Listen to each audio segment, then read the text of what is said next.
Well, it's getting late, isn't it? And it's time for all good citizens to be getting ready to go to bed. Would you like me to read you a bedtime story? Of course you would. I haven't finished the story of the Pied Piper of Hamelin, have I? Well, gather round the telly, citizens, gather round, and I'll tell you how it ends. We last left the town of Hamelin filled with rats, horrible rats, eating them out of house and home. But a piper in a motley coat has promised to get rid of every last rat by playing music to them. But he expects a lot of money, and they've agreed to pay for it. What will happen? The next day, the piper came into town, and this time he had a different pipe with him. It was a tiny pipe made of horn, and no one could even hear the music that it played. But soon, out of every barn and every field, out of every kitchen and every storehouse, all of the rats of the town swarmed towards the Pied Piper. They came out of the church, they came out of the town hall, they came up out of the well, they came out of the cupboards, they came out of the haystacks. Soon, the entire village square was covered in rats, until you could not see a bare patch of dirt. And then the piper began to walk. He walked away from the village. He walked into the dark forest in a direction that no one thought had a path. No one knew exactly where he went, for no one wanted to go anywhere near the enormous swarm of rats. Well, the villagers celebrated. They took their cheese out of their strong boxes, and they took their bread out of their stone ovens. Everything they'd been afraid of the rats eating, they took out. But as the villagers were settling down to drinking, the Pied Piper returned, and he told the people, "And now it is time to pay the piper." Well, the villagers, they were wicked people. They asked the piper if he'd killed all the rats, and he promised that they'd never see the rats again. At this, the villagers were delighted. "Why should we pay the piper?" they asked each other. "The rats are gone." They told him to be off, and when he demanded his money, they beat him until he was bleeding, and they threatened to throw him in the well until he drowned.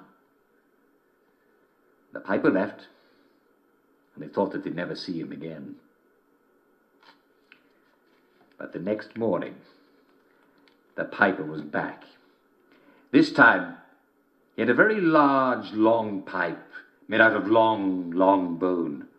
You could still see the bruises on his face as he walked into the village square. But he did not seem afraid. He did not seem like a man who could ever be afraid. The villagers gathered to warn him off. Hadn't he had enough punishment? Be off with him. But then he began to play his long bone pipe. The sounds were so low that no one could hear him. But they were all struck dumb, and they found that they could not move to strike the piper, nor could they leave. And out of every house came every villager who was not already in the town square, out of the church, and out of the town hall, and out of the pub, and out of the baker's, and out of the cheese shop. Even the lame smith limped from his forge to the town square. And then the piper began to walk. He walked away from the village.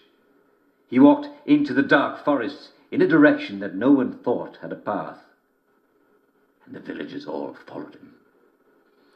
Only the lame smith couldn't keep up, although he tried his best. And it's a good thing too, for otherwise we'd never know what happened. For the villagers disappeared into the dark woods. The smith lost all track of them. Among the trees he could not tell what direction the piping was, and soon he couldn't hear it at all for the songs of the birds and the whisper of the trees.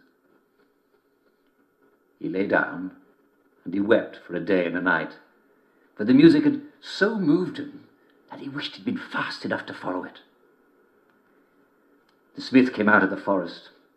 He came to an inn, and there he told the story of the villagers of Hamelin, and he waited a year and a day for them to come back. And on the 366th day, he hanged himself. The town of Hamelin rotted in the rain until nothing was left of it but misshapen mounds that strangers thought must be from ancient times. The villagers, they were never seen again. nor was the piper, though perhaps he was. For there are villages in old books that are not there now, and who knows if they too vanished in the woods to the piper's tune. Who knows if this is a true story or just a fairy tale? But somehow you know that it must be true, because who could invent such a horror?